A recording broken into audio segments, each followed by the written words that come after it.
Ya, selamat pagi Bapak Ibu sekalian. Selamat datang kembali di Philip Webinar edisi hari Selasa tanggal 2 Mei 2017 bersama saya rekan saya Yehuda Antoni. Ya, selamat pagi semuanya. Ya, sebelumnya kami ingin mengkonfirmasi terlebih dahulu apakah gambar dan suara dapat terlihat dan terdengar dengan jelas.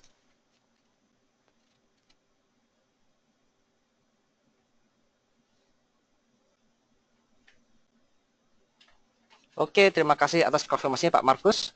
Baik, kita akan mulai langsung saja.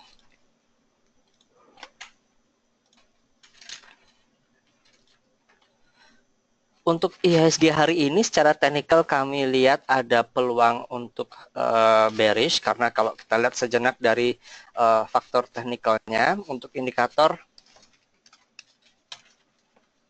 stokastik maupun MACD ini ada tampak-tampak tanda-tanda untuk melemah ya Yuda ya. Ya, Tapi kalau kita lihat dari faktor sentimen hari ini akan ada rilis data inflasi yang menurut perkiraan akan cukup rendah dan juga untuk bursa-bursa regional kemarin juga ditutup menguat. Jadi secara teknikal ada kecenderungan untuk melemah, namun kalau dari sisi sentimen ada peluang untuk teknikal jadi cenderung mix. Jadi kita perlu lihat barang 30 menit pertama di hari ini apakah ada penguatan. Dan juga tidak lupa mengingatkan bahwa hari ini ada kumdet saham Telkom kalau tidak salah tanggal 2 Mei. Ya, beralih ke market drivers, bursa saham Amerika melonjak naik menopang kenaikan Nasdaq untuk menuju level tertinggi sepanjang sejarah setelah 5 perusahaan terbesar di dunia berdasarkan market capitalization yaitu adalah Apple, Alphabet atau Google, Microsoft, Amazon dan Facebook menutup hari dengan intraday tertingginya ya. Lalu juga ada ditopang optimisme dari perusahaan-perusahaan sektor teknologi di Asia sehingga juga menopang saham-saham berbasis teknologi tadi. Selain itu juga ada mulai meredanya ketegangan di Korea Utara, jadi market tampaknya kembali confident dengan kondisi keseluruhan. Lalu dari pasar obligasi, US Treasury yield-nya yang 30 tahun itu melompat lebih dari 3% karena Menteri Keuangan Amerika mengatakan bahwa dia mempertimbangkan untuk menerbitkan surat utang bertenor lebih dari 30 tahun. Jadi ini dipandang bahwa tampaknya akan ada oversupply, jadi yield-nya melonjak. Dari komoditas, harga minyak masih dalam tekanan setelah peningkatan output dari Libya dan Amerika mengimbangi atau meniadakan efek dari pemotongan produksi dari OPEC. Jadi OPEC sendiri berkurang, sementara dari non-OPEC yaitu Libya dan Amerika Serikat menambah. Jadi secara supply agregat tidak mengalami pengurangan. Jadi harganya cenderung tertahan untuk harga minyak seperti kita lihat. WTI sudah kembali ke level $48 dan Brent di level 41,45 atau koreksi sebesar 0,54%. Lalu di Australia, The Royal Bank of Australia akan menetapkan suku bunganya hari ini dan tampaknya suku bunganya akan tetap dipertahankan di level 1,5% untuk bulan ke-9 setelah data-data makro kemarin menunjukkan inflasi yang mulai menanjak. Demikian, kita beralih ke stock news. Ada Summarecon Agung yang mencatatkan revenue sebesar 1,23 triliun pada kuartal 1 2017 yang meningkat sebesar 17,5% year on year dibanding dengan periode yang sama tahun kemarin. Sementara itu juga laba bersih melonjak 150% menjadi 28,3 miliar rupiah menjadi 71,80 miliar rupiah pada Q1 2017 dibanding dengan periode yang sama di angka 28,3. Jadi sudah mulai ada pemulihan tampaknya pelan-pelan di sektor properti ya Huda ya. Iya, tampaknya begitu ya. Lalu ada PTPP yang membukukan laba bersih sebesar 130,15 miliar pada Q1 2017 atau terus melanjutkan tren penguatan laba bersih sepanjang 7 tahun terakhir untuk kuartal pertamanya. Nah, ini secara year on year menguat 32,6% dibanding periode yang sama pada tahun lalu. Selanjutnya ada Adaro Energi yang membukukan kenaikan laba sebesar 69,75% menjadi 97,13 juta dolar pada Q1 2017. Nah, ini kenaikan laba ditopang oleh bisnis inti yang mengalami kenaikan sebesar 63,63% menjadi 132 juta dolar. Kenaikan harga rata-rata batubara sebesar 39% juga menopang kenaikan revenue Adaro sebesar 20% menjadi 727. Jadi ini indikasi awal mungkin sektor-sektor batubara lainnya juga bisa mengalami kenaikan seperti Adaro ya, seperti mungkin PTBA nanti atau ITMG. Ini ada permulaannya di Adaro Energi dan mudah-mudahan dengan ya paling tidak stabil harga batubara bisa kembali mendongkrak laba emiten batubara untuk full year 2017 nanti. Selanjutnya ada SMCB atau Holcim Indonesia mencatatkan revenue pada Q1 2017 sebesar 2,15 triliun. Ini terkoreksi sebesar 12,1% secara year on year dibandingkan dengan periode yang sama tahun lalu di angka 2,45 triliun.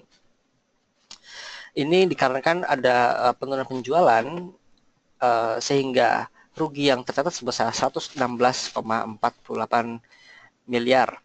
Ini kalau dibanding dengan tahun lalu, akhir tahun lalu full year 2016 masih ada laba sebesar 66,98 miliar. Jadi ini adalah satu penurunan kinerja yang cukup signifikan. Jadi oversupply yang terjadi di pasar semen yang sudah berlangsung selama beberapa tahun masih ini berlanjut ya? Masih berlanjut dan mulai makan korban di Holcim. Jadi kita lihat apakah dua rasa saya yang lainnya yaitu INTP dan SMGR juga masih mampu bertahan, ditambah selain satu oversupply dari produsen dalam negeri juga serbuan semen-semen impor dari Tiongkok yang banyak masuk ke pasar kita. Betul. Ya. Selanjutnya kita masuk ke Stock News akan dibawakan oleh Yehuda. Silakan Yehuda. Ya, pada hari ini kita memilih Indofood ya, Adit ya? Ya. Karena ICBP lebih tepatnya. Karena kita lihat memang performance di kuartal pertama ini cukup baik. Net profit atau laba bersih tumbuh sekitar 15,4%. Itu lebih dari konsensus para analis ya. Mereka targetnya memang di sekitar 10% untuk laba bersih. Karena ekspektasinya kalau misalnya FMCG ini kuartal pertama biasanya nggak terlalu boom ya, karena biasanya kan lebaran memang lebaran. Tetapi dia melewati ekspektasi, net profitnya cukup tinggi, penjualan juga naik dari 8,9 triliun menjadi 9,4 triliun. Sales contribution-nya tetap ya, instant noodle memang paling besar 63%, lalu kemudian diikuti oleh dairy products 20%, sisanya snack sama seasoning seperti bumbu gitu-gitu ya. Tetapi kita ngelihat memang instant noodles ini juga penjualannya masih tetap solid ya kalau misalnya itu, apalagi nanti sudah mau dekat lebaran ya, Adit ya. Jadi ekspektasi akan tetap positif dan memang ini salah satu saham defensif ya, kalau misalnya untuk long term memang sangat bagus. Kalau kita lihat dari performance sahamnya juga udah 2,6% naik dari April. Dari April 21 volumenya juga naik 110% dari rata-rata 3 bulan transaksi ya. Kalau kita lihat dari fundamentalnya, PBV memang rada premium ya. Udah di 5,17, PE juga di atas rata-rata industri 23,46. Tapi net profit marginnya itu yang bagus ya, masih di atas 10%. Kalau misalnya masih di atas 10%, untuk perusahaan sebesar ini memang masih bagus, masih solid ya. ROI 22% juga itu bagus, sudah di atas rata-rata industri. Biasanya di atas 15% itu memang threshold-nya ya, di atas 15% ya. Perusahaan segede ini. Debt equity ratio-nya juga masih relatif rendah, 0,53 doang. Ya, ini kemarin juga ada review dari Amazon Indomie gorengnya ini bintang 5, atau mungkin bisa cukup mendorong kenapa harga sahamnya naik mungkin. Iya, mungkin. Karena maksudnya untuk memang kalau misalnya ini kan produknya dirasain sama gak dalam negeri aja ya, di luar negeri juga gitu. Maksudnya kalau misalnya apalagi pelajar-pelajar yang sedang studi di luar gitu, pasti ini tuh kalau misalnya apa tanggal-tanggal tua belum terima uang dari orang tua, pasti kan ini andalannya apa student-student yang belajar di luar negeri gitu. Ini curhat ya ibunya ya. Sampai London juga kayak Indomie dulu. Pastinya. Oke. Kalau kita lihat, kita lihat teknikalnya ya udah ya. Iya. Gimana kalau dari tanggal 21 kan sudah naik cukup signifikan. Apakah masih bisa berlanjut kenaikannya? Memang kalau sektor consumer goods ini tiada matinya. Jadi selama kita masih menggunakan produk-produknya, ini akan terus thriving meskipun seperti Unilever tampaknya sudah mature, namun sahamnya masih tetap dihargai premium. Yeah. Ya, kembali ke teknikalnya, tampaknya ini sudah agak jenuh beli ya, sudah masuk di area overbought dan juga sudah melampaui Bollinger Band 4 atas. Jadi biasanya kalau sudah kalau sudah lewat Bollinger Band 4 atas biasanya akan agak ada koreksi cukup dalam sehingga kembali ke dalam area Bollinger Band. Saya sih lebih prefer di angka MA 9 harinya. Mungkin di kisaran 8.500 ya hingga 86 ini untuk bisa coba tunggu di area tersebut untuk jika ingin kembali akumulasi. Karena kalau lihat memang ini kenaikannya juga cukup besar dan diiringi dengan volume ya biasanya akan terjadi rally yang cukup besar. Nah ini kuncinya ada di resisten di level 89 atau hingga 9.000 rupiah. Jika nanti pasca koreksi dia kembali rebound dan breakout level 9.000 maka ini bisa kembali ditambah porsinya karena konfirmasi menjadi uptrend kembali pasca sideways sejak bulan Desember tahun 2017. Oke, itu untuk ICBP. Nah, kita akan masuk ke sesi tanya jawab. Kita menantikan pertanyaan Bapak Ibu sekalian. Silakan masukkan di kotak yang tersedia.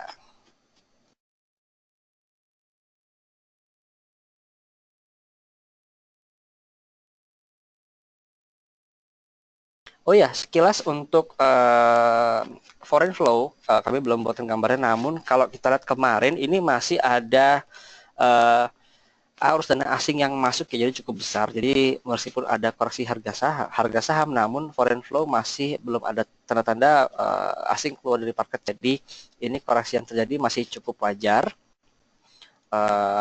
Ada peluang bagi IHSG untuk kembali rebound mungkin dalam pekan-pekan ini. Namun untuk jangka pendek secara teknikal juga masih ada peluang dulu untuk koreksi, mungkin akan mencapai ke level support di kisaran 5650 hingga ke 5660 untuk 5680 untuk area supportnya. Baik, kita masuk ke penanya pertama ya dari Ibu Niluh Tangkas. Oke, untuk KBLI dan Indofood bagaimana? Lalu untuk Waskita dan Wika mana yang lebih baik untuk jangka waktu lama? Oke, pertama kita Waskita ke Wika dulu, Ibu. Mungkin kalau kita lihat dari secara valuasi masih tampak lebih menarik untuk saham Waskita. Dan juga untuk kita proyek-proyeknya, untuk Waskita memang memperoleh proyeknya porsi lebih besar dibanding dengan Wika. Dan kalau kita lihat secara valuasi juga sekarang PE sebentar. PE Waskita ada di kisaran 18,97 kali, sementara untuk PE Wijaya Karya ada di kisaran 21 kali. Jadi secara valuasi masih relatif lebih menarik Waskita Karya, Ibu. Dan juga untuk memang portofolio dia lebih banyak di jalan tol ya. Lalu ke saham KBLI, coba gimana Yehuda atau KBLI? Oh, nah jadi KBLI dulu nih teknikalnya. KBLI dulu aja teknikalnya.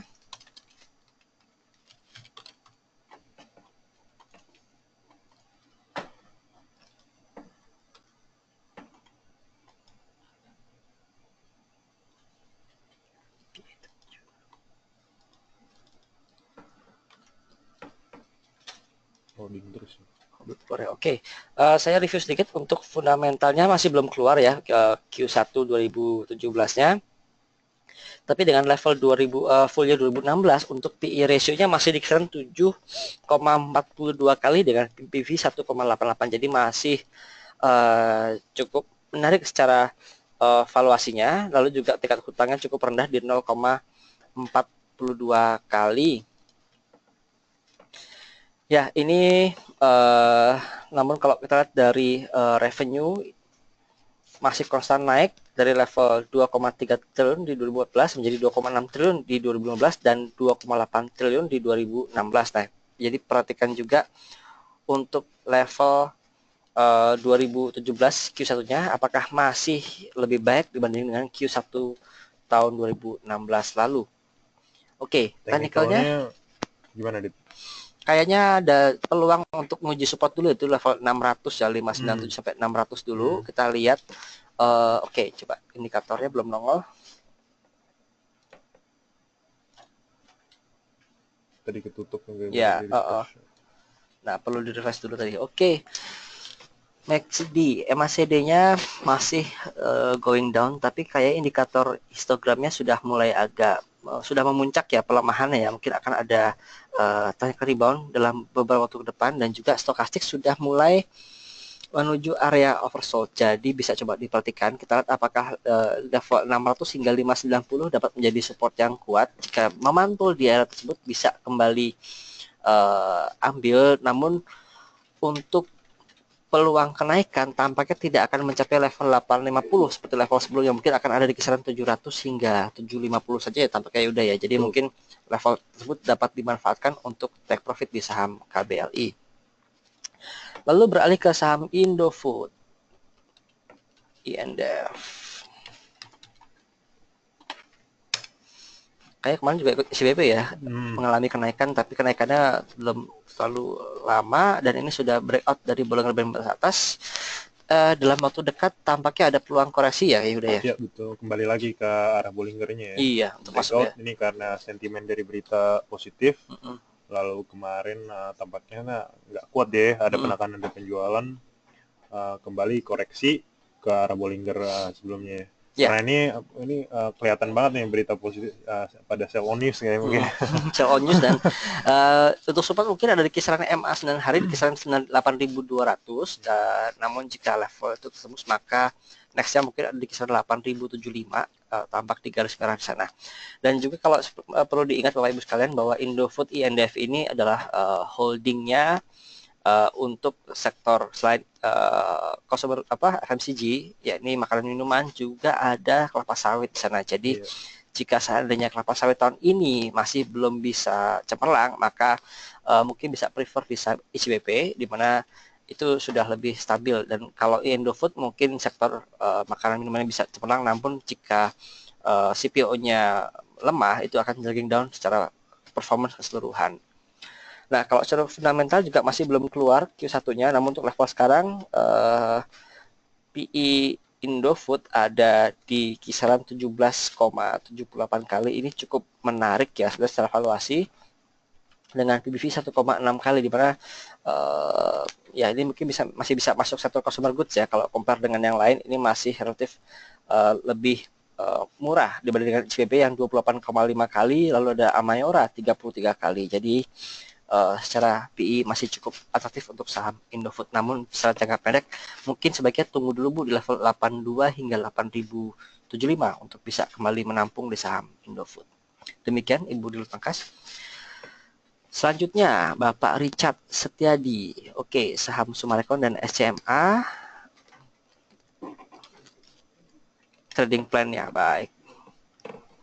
Tadi Summarecon ya tadi yang bagus performanya, mungkin bisa coba buy on weakness mungkin ya Yehuda ya. Tapi kita lihat juga memang dari indikasi RSI-nya juga masih belum terlalu murah ya, Dit. Masih ya biasa-biasa aja, masih di atas 50 bahkan kan ya. Kalau misalnya dari MACD-nya ini tampaknya mau mau death cross nih. Ya, dari mau pindah dari convergence ke divergence lagi ya. Mungkin saran saya memang meskipun ada berita positif, tapi sebaiknya tunggu dulu dari sisi teknikal ya. Kisah news. Kalau begini ya, ada rebound ya, tidak akan tinggi-tinggi ya. Jadi ini kalau ada kenaikan bisa dimanfaatkan untuk trade sell terlebih dahulu. Jadi sell on strength jika ada kenaikan di Summarecon Agung, mungkin sampai ke level 1390 tampaknya untuk resistennya di Summarecon ini. Dan bisa coba tunggu mungkin di area Bollinger Band batas bawah ya udah ya, di level 1320 tampaknya cukup menarik. Kalau kita lihat dari sisi fundamental,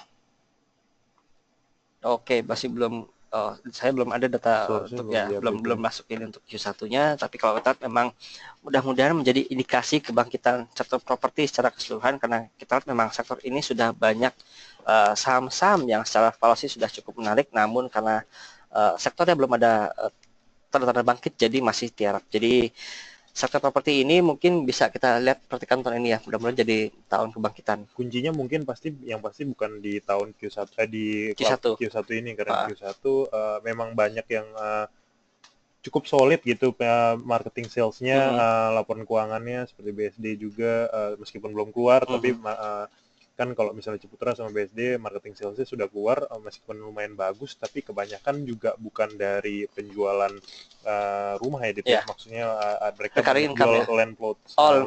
plots ya, one time fee doang gitu, maksudnya itu kontribusinya besar kemarin seperti BSD sekitar 50%, tetapi itu nggak mencerminkan Mm, kebangkitan properti sektor properti sih. Mungkin view kita masih sekitar at least tunggu quarter 3 kali ya Dit ya. untuk kebangkitan Untuk properti ya. ya karena mereka juga banyak developer yang masih nunggu untuk launching produknya mereka Hmm, karena maksudnya demand juga masih sluggish. oke. Ya, kita beralih ke saham selanjutnya, SCMA. Ini sektor media ya. Jadi kalau kita lihat full year juga masih ada pertumbuhan sebesar 6,75 secara top salesnya. Kalau dari sisi profitnya, dia juga turun tipis dari 1,52 triliun menjadi 1,5 triliun pas, dan PE ratio di kisaran 27 kali. Jadi untuk secara fundamental masih biasa-biasa saja, dan kita lihat memang yang menarik di sektor media adalah belanja iklan. Ini adalah darah utama dari sektor media, dan kita perkembangan dunia digital akhir-akhir e-commerce itu sedikit banyak memecah apa ya, channeling untuk belanja iklan dari perusahaan-perusahaan pengiklan.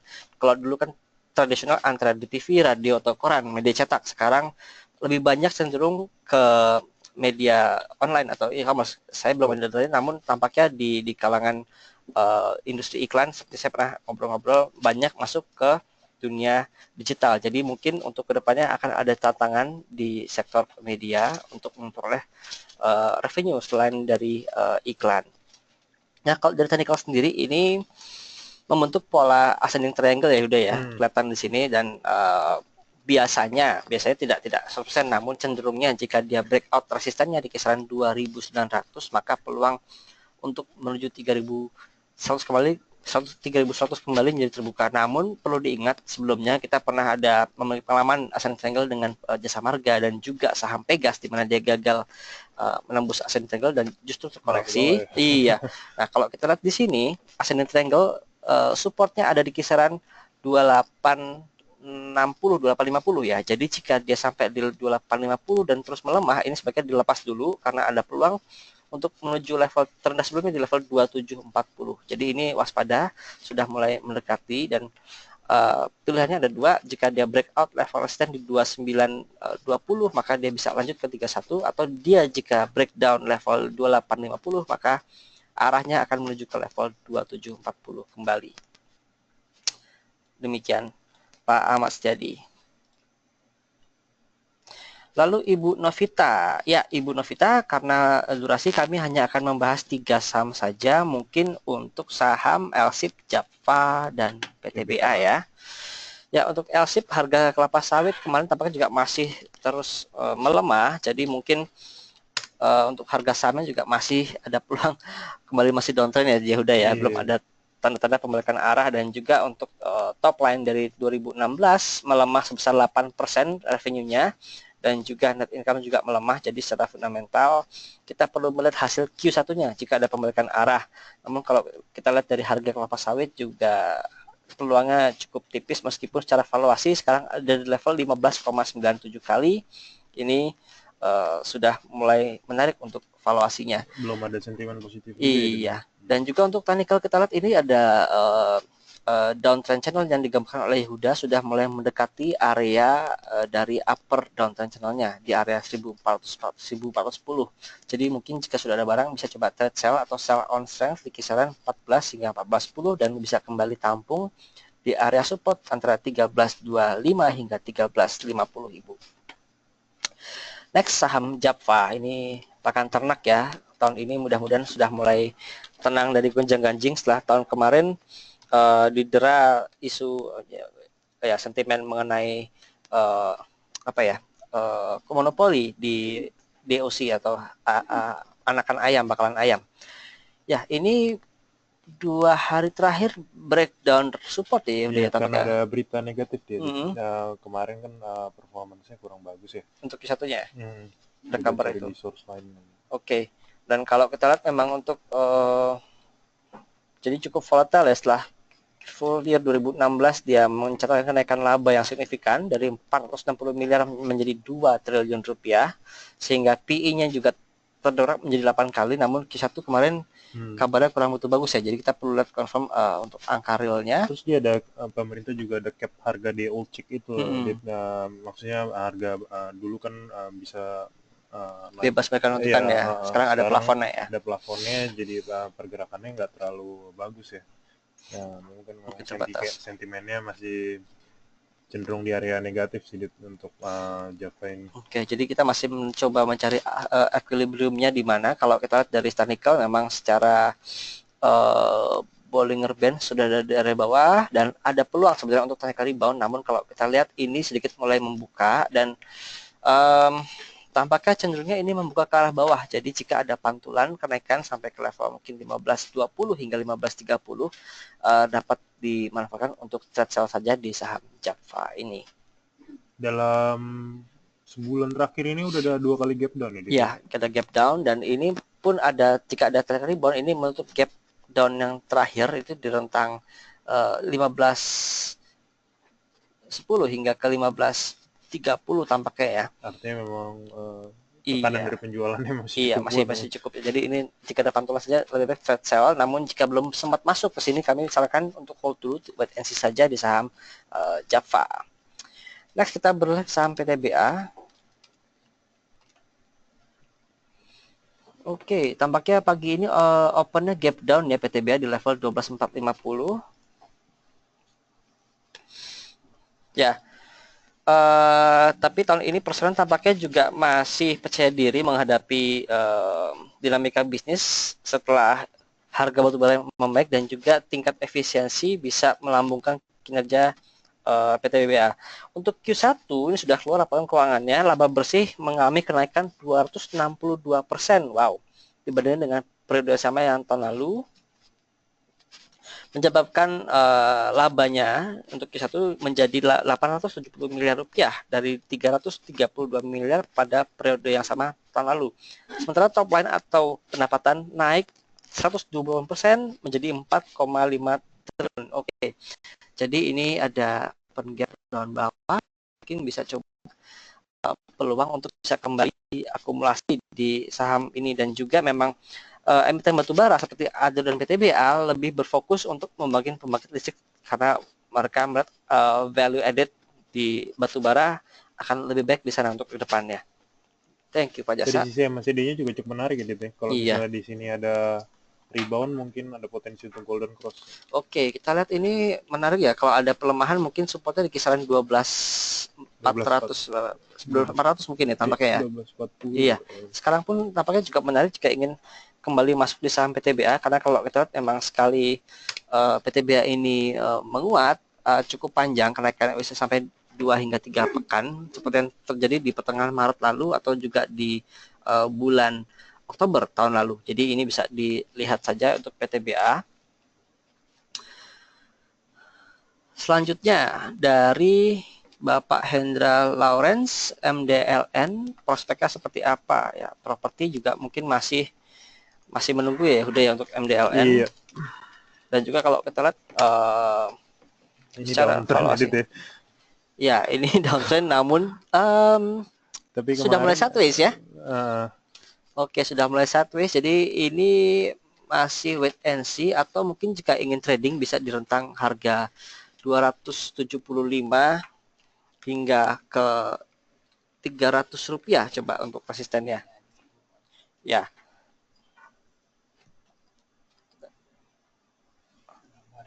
Oke. Ya ini MDLN. Untuk MDLN secara full year 2016 juga masih sell terkoreksi 16,70%. Nanti tunggu saja sampai ada arah pembalikan arah ya. Supportnya Jadi di 280 tadi ya. masih cenderung sideways saja. Uh, Lalu untuk Pak Andrew Setiono, MYOR sebagai akumulasi kah? Lalu Kino dan WSBP baik MYOR. Ya, ini sudah mau lebaran, Pak. Jadi mungkin saham-saham biskuit lebaran seperti Mayora salah satunya bisa coba mulai diakumulasi. Ini juga masih cenderung sell, tapi kalau technical mungkin bisa coba tunggu di bawah 2000 sedikit ya, udah iya, ya. Di RSI-nya juga cukup mahal ya. Gitu ya. Jadi mungkin tunggu kisaran di 1950 bisa coba untuk saham Mayora Indah. Setelah secara fundamental juga belum keluar Q1-nya. Untuk PE ratio menarik sekali di kisaran 7 kali dan sebentar. Oke, MYOR Mayora Indah. Ya. Oke, maaf 33 kali untuk PE ratio-nya dan PBV 6,9 kali. Jadi memang cukup tinggi, namun kalau kita lihat kinerja ini solid sekali kenaikannya di tahun 2012 revenue-nya 3,4 triliun dan 2016 menjadi 4,6 triliun dan di 2017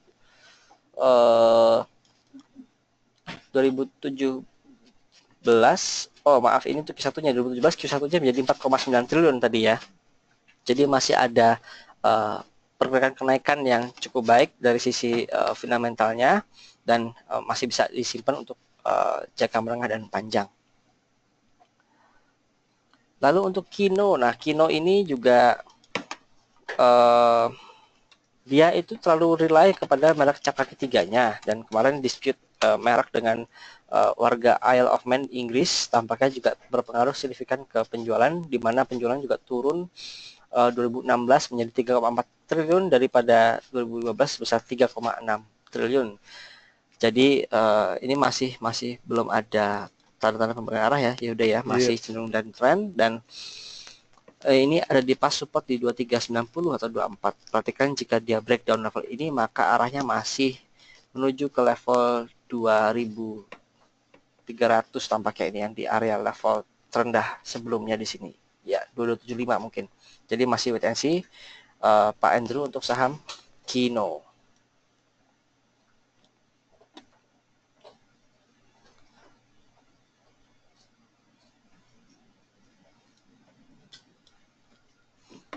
Oke, lalu ada Pak Faris Habibi untuk Charun Pokpan dan Alfamart atau AMRT.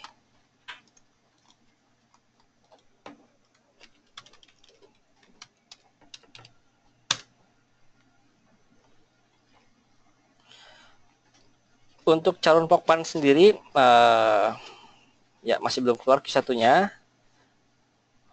Mungkin juga menghadapi masalah sama seperti Java, jadi sentimen DOC itu lagi ya. Dan kalau sementara ini masih dapat ditradingkan saja dengan rentang support 3100 Pak, cukup bawah, dan resisten di level 3300 hingga 3400, jadi masih coba ditradingkan saja karena trennya sejak tahun kemarin masih dalam tren sideways.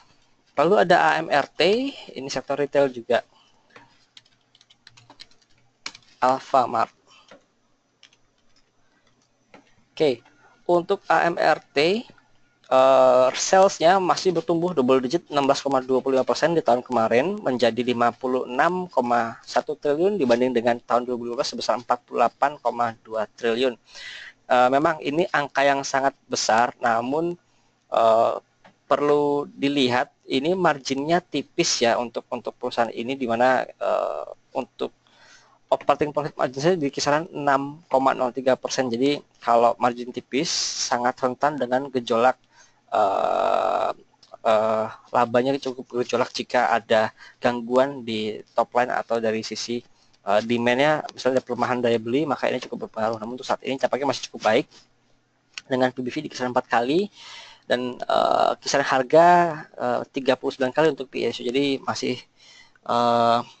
cukup tinggi ya, udah ya. Dan technical kami sarankan juga untuk trading saja di rentang 520 hingga ke 600 rupiah, Pak Faris.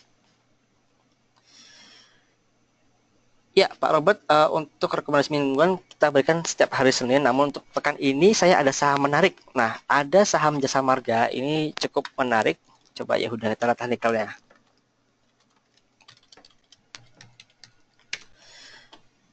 Jasa Marga,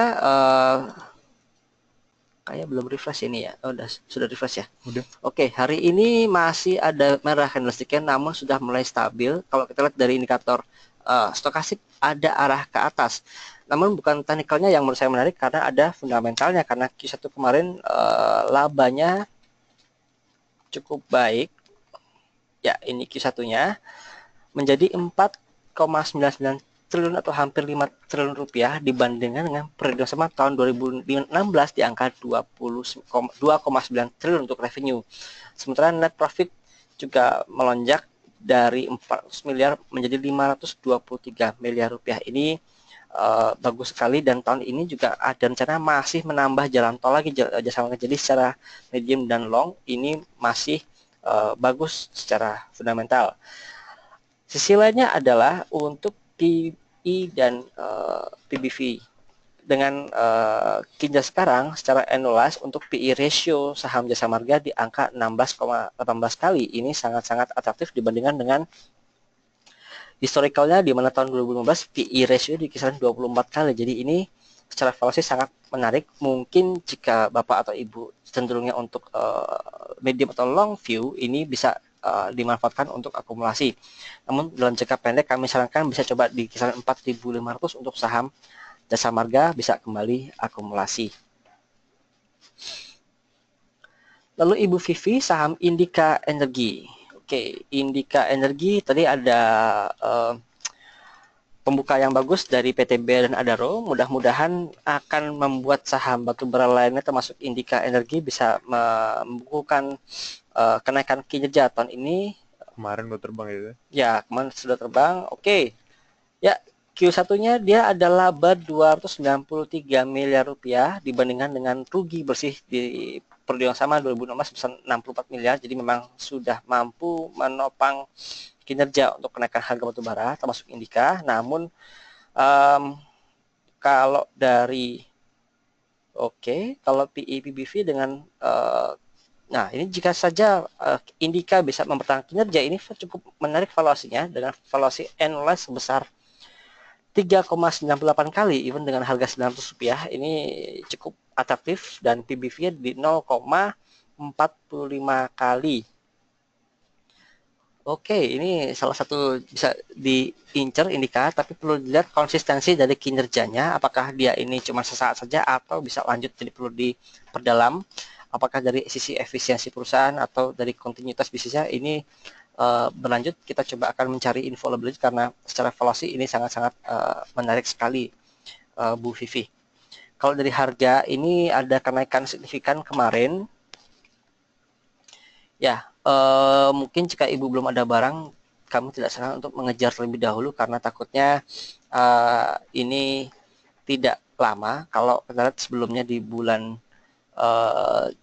Desember November sempat ada kenaikan dalam waktu 3 hari, namun kembali terkoreksi. Jadi ini mungkin coba tunggu saja sampai kembali ke level 700-an atau 800 rupiah bisa kembali akumulasi. Oke, lalu ada Pak Andi Setiawan untuk saham Telkom dan target short term. Ya, hari ini ada cum-date-nya saham Telkom. Kita lihat openingnya bagaimana. Oke, open tampaknya gap up ya, dan kembali ke level 430. Tampaknya nggak ada sentimen dari kemarin di hack ya. Ya, itu juga waktu di hack. Ya, terus terang sih saya juga setuju sih sama hackernya, emang agak mahal tuh pulsanya.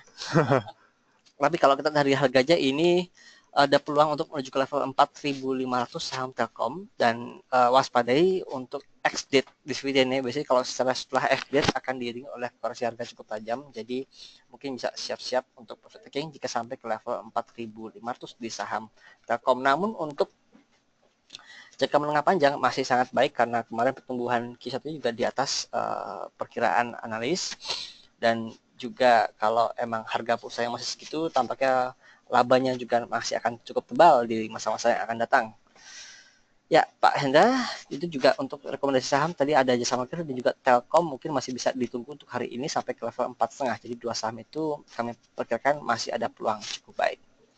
Ya, mengingat waktu sudah 15 menit memasuki waktu trading, kami akan cukupkan Philip webinar edisi hari ini dan juga kami tidak lupa ingatkan akan ada rilis data inflasi ya untuk hari ini pada saya dan juga mungkin angka kunjungan wisata yang perlu ditunggu untuk hari ini. Terima kasih atas atensi dan pertanyaan Bapak Ibu sekalian. Selamat pagi dan salam cuan. Cuan, ya.